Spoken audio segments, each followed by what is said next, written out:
Well, I got one of these Runcam Split cameras a while ago, and I'm thinking I might try it on my Mini-talon today, because I haven't flown that Mini-talon for a while, and I need to get a bit more practice with it. It actually kind of scares me a little bit, the speed and the weight. It carries a lot of momentum, and it's a bit tricky to land most of the time, for me anyway.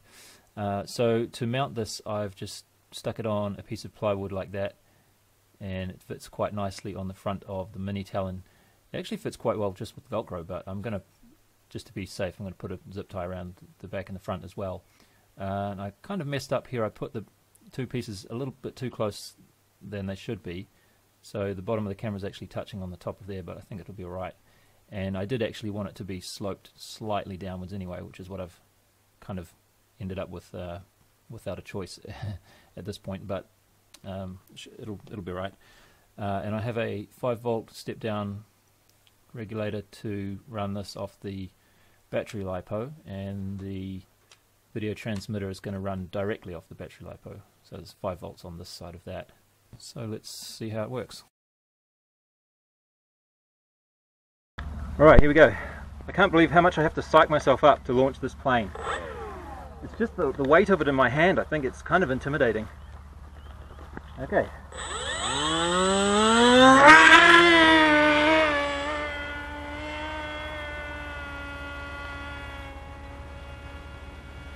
Looks good. Okay, switching to FPV here. A little bit of interference. Here's that magpie. Take this on, magpie.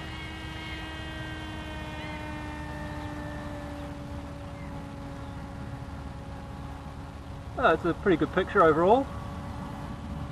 Can't complain about the scenery.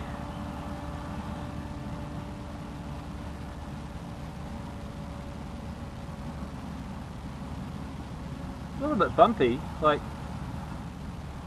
for the mass of this plane. Like, it's a heavy plane. You'd think it would be a little bit more stable in the air. Go a little bit faster maybe. Unfortunately my video starts to get a bit scratchy here, so I don't want to go too much further away.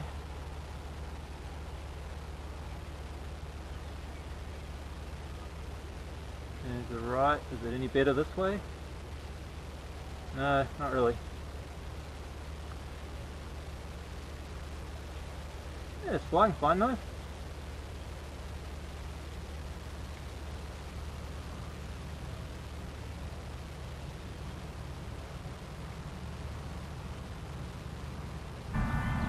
Ah, it's nice.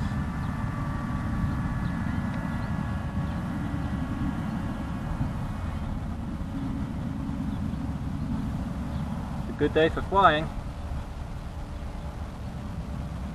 Seems a little bit more stable at this higher altitude. Yeah, I'm just going to do a hands-off test. There. Oh, now it's going down. Okay, try again. Here. Still rolling to the right.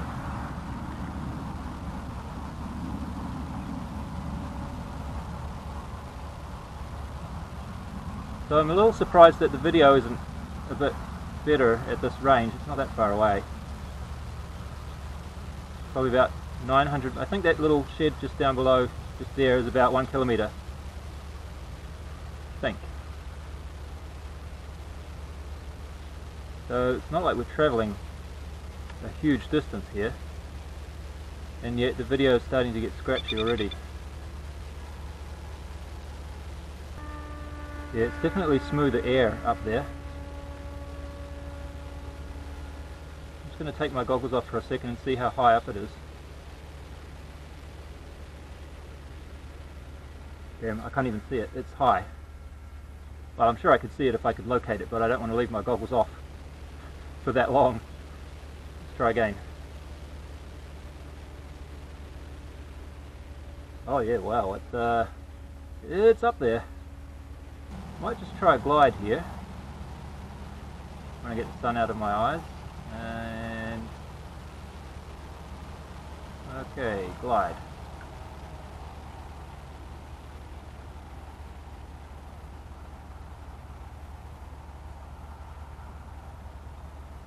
I moved the CG back about 1.5 centimeters from where it was last time I tried this, which was directly under the spar. So it's almost 2 centimeters behind the spar, and I think the glide is much better. Just going to take my goggles off again. No I'm not. No I'm not. Because, yeah, it's hard to locate. But I think it's gliding way better than it used to.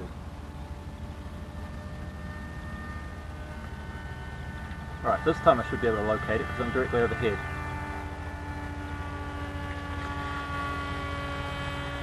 Oh, beauty! It's flying line of sight now.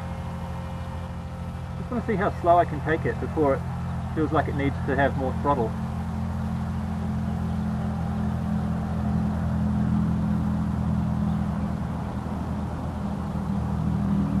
This is about 40% throttle.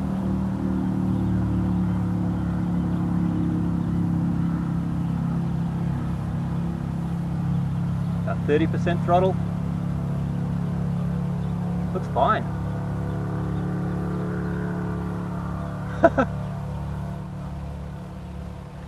Probably slightly under 30% throttle there. I'm just going to leave it there. Probably it's about as low as I can go, I think. Back to FPV now.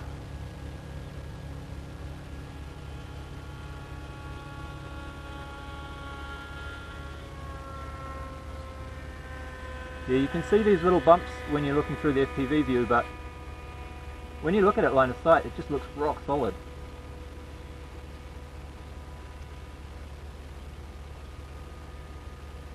I think this throttle is a little bit low actually, so I'll bump it up to about 40% again. But 40% throttle is a decent cruise, and it couldn't do that before, so I think that CG change has really helped. You used to need at least 60% throttle just to fly level.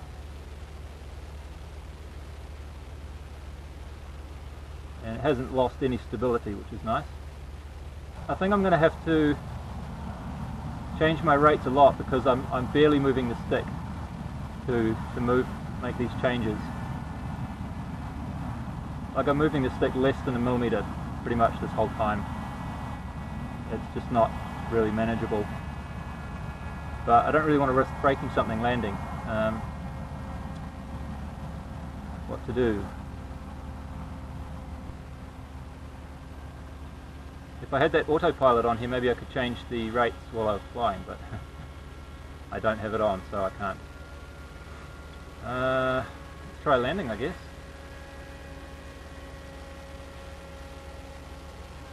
My goggles are starting to fog up too, so let's try landing.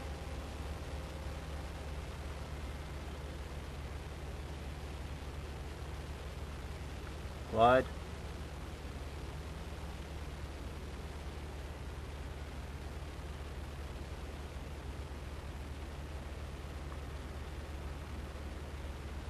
Can I glide all the way over that fence there? I think I can. Yeah, I think I can. Just.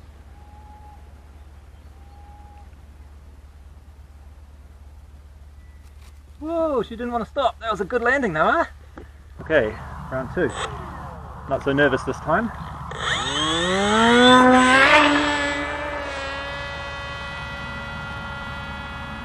Oh, yeah, those rates are way better. Still a bit high though, I think. Yeah, still pretty. You know, I can really turn it pretty quick still.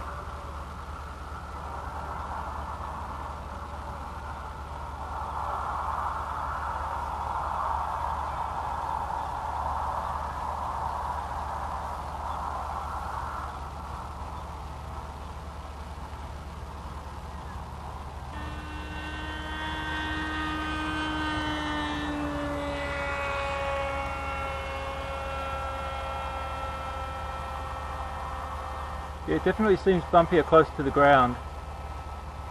I guess that makes sense.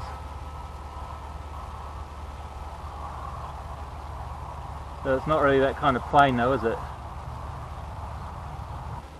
I think I might run this until I hear the battery alarm beep, because I haven't actually tried measuring the time that I get from this full battery. I only tried running it down to about storage charge, and it gave me 13 minutes, which is not much for a 4S 8000, but that's when I had the CG forward more, which I think may be too far forward, and it's feeling a bit more relaxed now at 40% throttle instead of 60, so could actually go for a half hour or so, I think.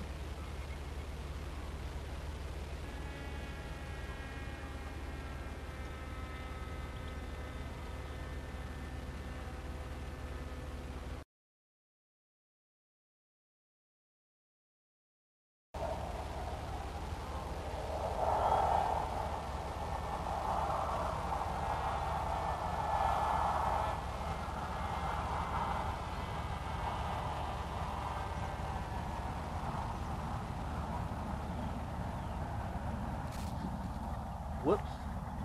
Well, that wasn't quite a splasher landing, but well, it's getting dark again, so I can't finish like the whole battery, but I'll just check what voltage was left in that battery, and I'll tell you how long I flew it for, and that'll give you an idea, and maybe next time I can fly the whole battery, so we'll see how long it lasts. Anyway, that's all for now. See ya.